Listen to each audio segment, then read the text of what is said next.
Hai semua, selamat kembali dalam video ini. Hari ini kita akan bersama meneroka mengenai teori pendidikan. Dalam dunia pendidikan, kita sering mendengar tentang konsep kognitif. Tetapi apakah sebenarnya maksudnya?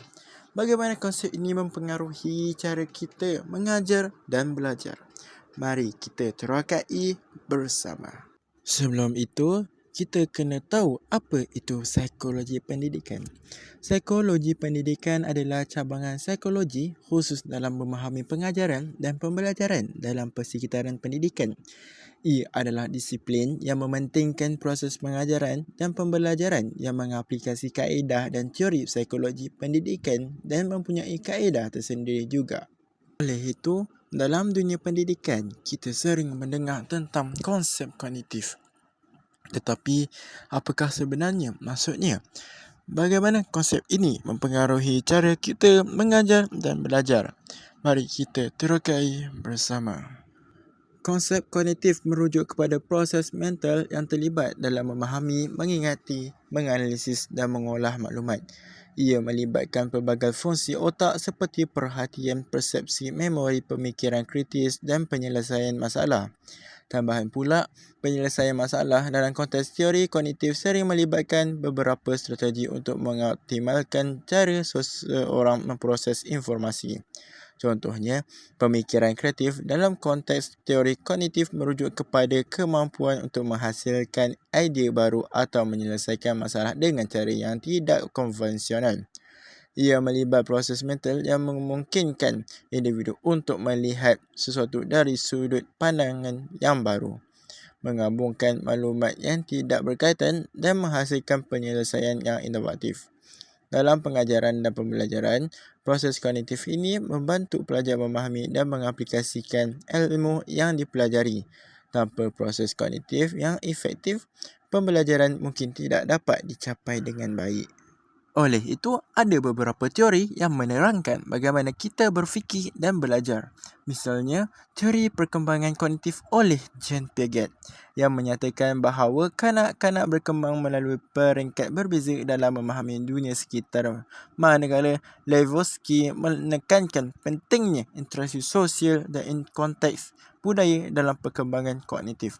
Selain itu, taksonomi Bloom yang membahagikan proses kognitif kepada tahap-tahap seperti pengetahuan, pemahaman, aplikasi, analisis, sintesis dan penilaian.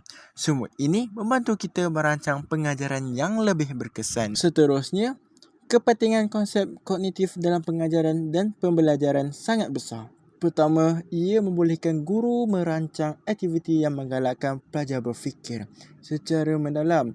Sebagai contoh, aktiviti yang melibatkan pemecahan masalah atau kajian kes membantu pelajar mengembangkan kemahiran kognitif mereka seperti analisis dan sintesis. Kedua, dengan memahami proses kognitif pelajar, guru dapat menyesuaikan pendekatan pengajaran. Ini bermakna jika pelajar masih di tahap pemahaman asas, guru boleh memberikan latihan yang lebih terperinci. Sebaliknya, jika pelajar sudah bersedia untuk berfikir secara kritis, aktiviti lebih mencabar boleh diperkenalkan dan diberi kepada pelajar. Ketiga, konsep kognitif juga penting dalam menggalakkan pembelajaran aktif. Pembelajaran aktif mengutamakan peranan pelajar dalam proses pembelajaran seperti perbincangan kumpulan, diskusi kumpulan atau projek berkumpulan yang bukan sahaja menguatkan pemahaman tetapi juga melatih mereka dalam membuat keputusan dan berfikir secara kritis dan inovatif. Di zaman kini, teknologi turut memainkan peranan besar dalam menyokong konsep kognitif.